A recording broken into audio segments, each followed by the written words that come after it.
Pay close attention. The news you are about to see is fulfilling Bible prophecy.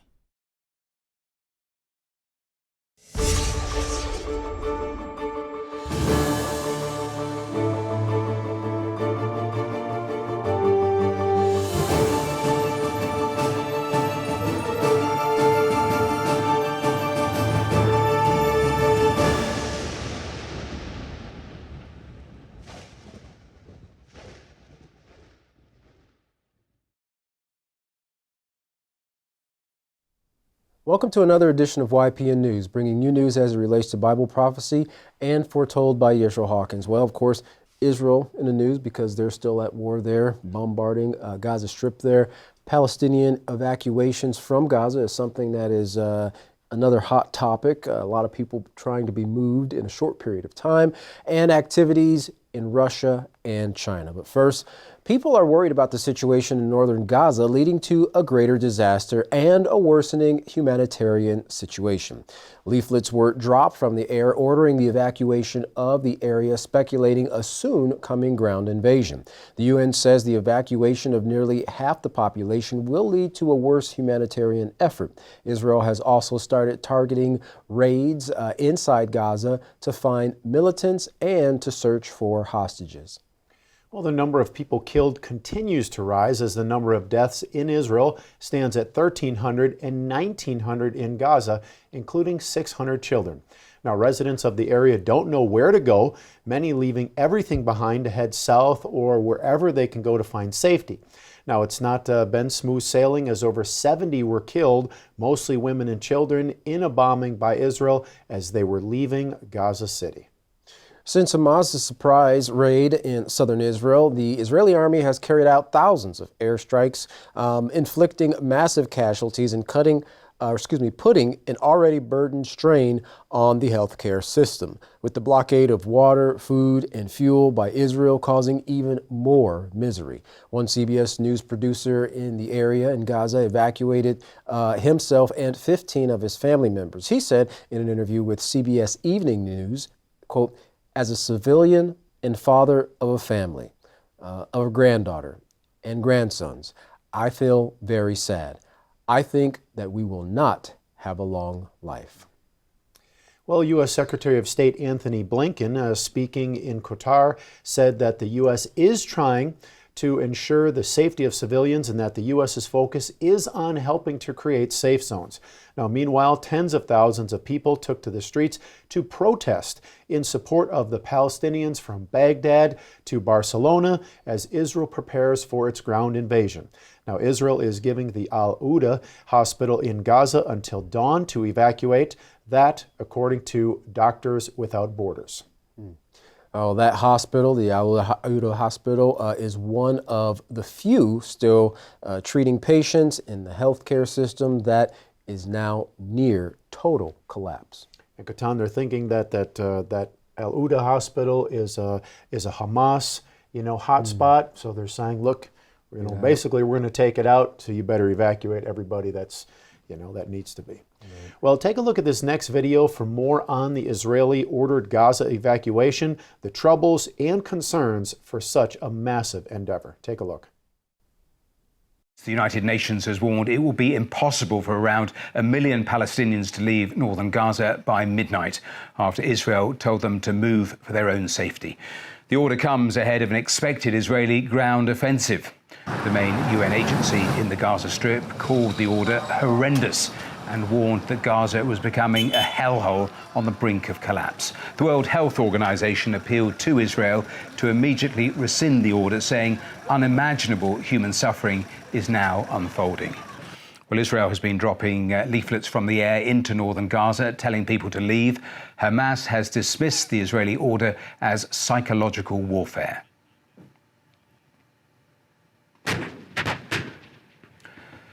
Well, Israel has deployed tanks on Gaza's boundaries. In a statement released after a sixth night of airstrikes, the Israeli Defense Forces accused Hamas of using civilians as human shields. There's tension too on Israel's border with Lebanon after a meeting with Iran's foreign ministry. The deputy head of the powerful Lebanese militant group Hezbollah rejected calls to keep out of the conflict in Gaza, saying the group is fully prepared and ready to enter the war against Israel when the time comes. Let me show you the pictures, though, from Ramallah, from the West Bank, because disturbances there, and you can see some of the live pictures coming into us, still people there on the streets, and we had those reports earlier that Israeli forces had killed 4 Palestinians. So those just some of the latest pictures coming into us. Let's bring you the very latest details from our correspondent on the ground, Tom Bateman. Some civilians are heading south from Gaza City, already suffering a humanitarian disaster. They're on the move after the Israeli army gave 1.1 million people 24 hours to flee their homes. Everything is threatened, says Hussam. How long will this go on? There are no more houses. The whole area is destroyed, she says. With Gaza under an Israeli siege, the military's message is all that's getting in, dropped by Leaflet, telling civilians to move for their protection after it says Hamas waged war on Israel. The armed group is calling it psychological warfare, telling people not to heed it. Such a mass evacuation in 24 hours is impossible. It would cause chaos, and aid groups say it could have devastating consequences. The forcible relocation of civilians like this with a 24-hour notice is crystal clear violations of international law. We have reports from our people on the ground that the panic, the chaos in an already traumatized population that is on a bombardment like no other is limitless. The Israeli bombardment continued into the morning. People won't flee for their own lives when there are still the lives of others to save. With many more dead and power to life-saving facilities for the survivors running out. The wounded are still being brought into already packed hospitals, which are dangerously low on generator fuel and medicines. Israel has said it won't lift its block on supplies until its hostages are freed by Hamas. And with daylight came more rocket fire from Gaza into Israel. The US Defense Secretary Lloyd Austin arrived, vowing his full backing for Israel, and he met the Israeli Defense Minister. Our neighbors is Hamas, the ISIS of Gaza, an organization enjoying the Iranian payroll. I cannot let the world forget the brutal attacks Hamas terrorists conduct against Israeli children, Israeli women, Israeli elderly and entire families. Washington wants to stop this war from spreading, from engulfing the wider region.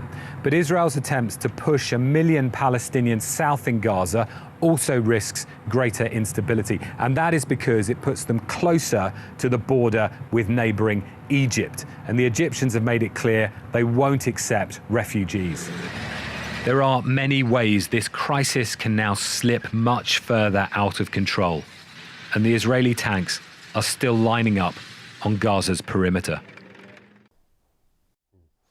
Yeah, you know, that's a troubling thing. You could see from the UN and many others in the international community, they're saying that this is going to cause an even greater stress on the situation in Gaza, trying to get, 1.1 million people out of a small little area. They don't really have anywhere to go. Right. They're very packed there, and they're all trying to get to the border. But, along the way, I mean, as we mentioned, so many of them are still being bombed or targeted along the way. Upset. Well, so just how many bombs have been dropped during this war with Israel and Hamas? Well, this next video will shed some light on the number and the devastation it's brought. Take a look. Israel has pounded Palestine's Gaza with 6,000 bombs weighing 4,000 tons in just 6 days. That almost mirrors the number of bombs dropped by the US on Afghanistan in 2019. According to the Israeli Air Force, the recent airstrikes hit over 3,600 Hamas targets in besieged Gaza. Israel's recent onslaught has caused significant destruction in many neighborhoods in Gaza, which is one of the most densely populated areas in the world. Also known as the world's largest open-air prison, the Palestinian enclave has been under an Israeli blockade of land, air, and sea for the past 16 years. Rights groups have accused Israel of reportedly using white phosphorus munitions and bunker buster bombs in its attacks, the use of which is outlawed in densely populated regions. As of October 12th, at least 1,537 Palestinians have been killed, 6,612 have been injured, and 423,000 people have been internally displaced. Israel has also suffered losses since Hamas launched a surprise attack on October 7. At least 1,300 Israelis have been killed and 3,200 have been injured. Wow. 6,000 bombs so far, and of course those statistics, I'm sure they're all going to go up in the days and weeks to come. And of course our next report is going to jump right into that white phosphorus that they said is already, or possibly claims are being made that it has been used. Well, is Israel using white phosphorus in Gaza? Well, according to Human Rights Watch, it says it has verified videos taken in Lebanon and Gaza on October 10th and 11th, respectively, showing multiple airbursts of artillery-fired white phosphorus over Gaza City port and 2 rural locations along the Israeli-Lebanon border. Now, they also claim to have interviewed 2 people who described an attack in Gaza. When asked, Israel's military said it has no knowledge of using the highly flammable, smoky chemical in Gaza. However, it declined to comment on its use in Lebanon. White phosphorus, of course, it's a white, yellow, or clear, waxy chemical that has a garlic-like odor. When exposed to air, this chemical burns quickly and brightly and is easily combustible. White phosphorus is not easy to extinguish and clings to surfaces like skin and clothes. It can cause burns that go deep even to the bone, and just inhaling its smoke can cause damage to a person's respiratory system. But that isn't all. White phosphorus is responsible for more severe injuries like blindness from flash bombs and organ failure, including liver, kidneys, and even the heart. Now, there is no ban on the use of this harmful substance. In fact, many countries have used it during war for over the last 100 years. For example, the U.S. used it in Vietnam and Iraq wars, and numerous nations used it in World War I and II. And most recently, Ukraine has accused Russia of using it in during their invasion of Ukraine in the spring of 2022. So what is important to understand is, even though it is not completely banned in war, according to the United Nations conventions, white phosphorus cannot be used near heavily populated urban areas like Gaza. Any such actions are considered to be a war crime. It was reported that during their bombardment of Gaza in 2009, Israel used the white phosphorus extensively. However, in 2013, Israel vowed they would not use it in densely populated areas. But now these latest reports lead one to believe this promise, that is by Israel, has been broken. Deadly stuff. Well, on another front, Israel is claiming responsibility for airstrikes on 2 major airports in Syria. The targets were the Aleppo International Airport, which is out of service at this time, as well as the Damascus Airport. Now, simultaneous attacks were carried out by Israel in retaliation for several shells launched from the Syrian border towards Israel, according to an Israeli military spokesperson. The spokesperson also said there would be more strikes on Syrian targets to follow. One thing of special importance to note was that the Iranian foreign minister was preparing to land at the Damascus airport, but the Israeli strikes forced him to find an alternative place to land. Well, we know that the United States, as well as much of Europe, stands in solidarity with Israel and their relentless retaliation against Hamas in Gaza and the West Bank. But what do other prominent nations like China, Russia, and India think of the latest and extremely destructive war taking place in the Middle East right now? Our final video, a report from Al Jazeera's Inside Story, gives us insight into their positions. Take a look at this video. The United States has been Israel's strongest backer in the war on Gaza. The European Union and United Kingdom have also voiced political support. As more Palestinians are killed and the humanitarian situation worsens, where do Russia, China and India stand? Hello and welcome to the programme. I'm Bernard Smith. The world is watching events in Gaza, but from different standpoints. Washington has promised its unwavering backing to Israel and has sent military equipment to support the bombarding of Gaza and its 2.3 million people. The EU says it stands in solidarity with Israel after what it calls the heinous crimes by Hamas gunmen that killed at least 1,300 people and left more than 3,000 injured. But there's been little international pressure on Israel to rein in its attacks on Palestinians. What about other world powers? What's their stance? And do they have a role to play? We'll be discussing this with our guests in a few moments, but first, this report from Laura Khan.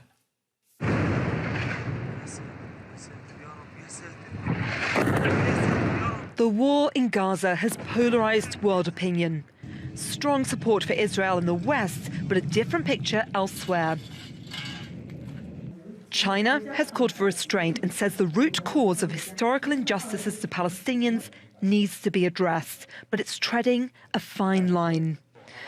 Beijing has consistently supported the Palestinian cause, but since establishing diplomatic relations in 1992, Israel and China have developed close ties, particularly in military and development technology. Palestine Authority President Mahmoud Abbas visited Beijing in June, and China promised to work towards resolving the conflict with Israel. It's becoming more involved in the Middle East, brokering a deal between Saudi Arabia and Iran to re-establish relations in March. Russia, too, has a complex relationship with both Israel and Palestine. Many Israelis have Russian heritage. But like China, Russia has stressed the need for Israeli occupation to be addressed. On Monday, it prevented the UN Security Council from agreeing on a statement to condemn Hamas. A day later, President Vladimir Putin blamed a failure of US policy in the Middle East. On the contrary, it promoted its own ideas about how this should be done, put pressure on both sides, first on one side, then on the other, every time without taking into account the fundamental interests of the Palestinian people. India has allied itself with Israel. Prime Minister Narendra Modi posted on social media that the country stood in solidarity with Israel at this difficult hour. In 2017, Modi became the first Indian Prime Minister to visit Israel, but not to go to Palestine. The two have only had diplomatic ties since 1992, but they've built a strategic relationship. India has become the biggest buyer of Israeli weapons, despite historically supporting the Palestinians. The governing Bharatiya Janata Party is supporting Israel, but on Thursday, the Indian Ministry of External Affairs said India is reiterating its call for an independent Palestinian state. And a leading figure in the opposition Congress Party has condemned Hamas for targeting civilians, but attacked Israeli policy at the heart of the conflict.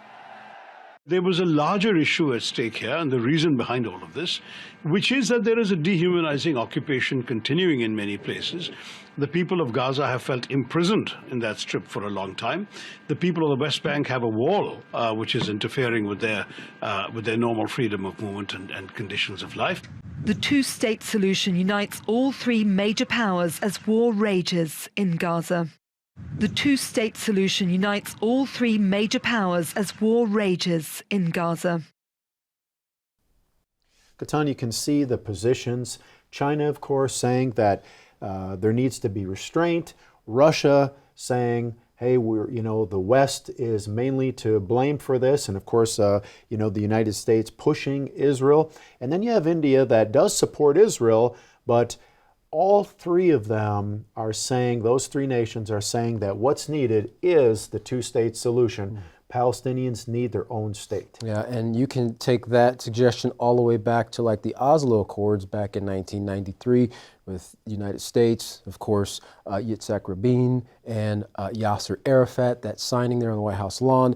And of course, that two-state solution was something that was kind of orchestrated. A lot of people don't know that, but the Catholic Church had a lot to do in orchestrating that two-state solution.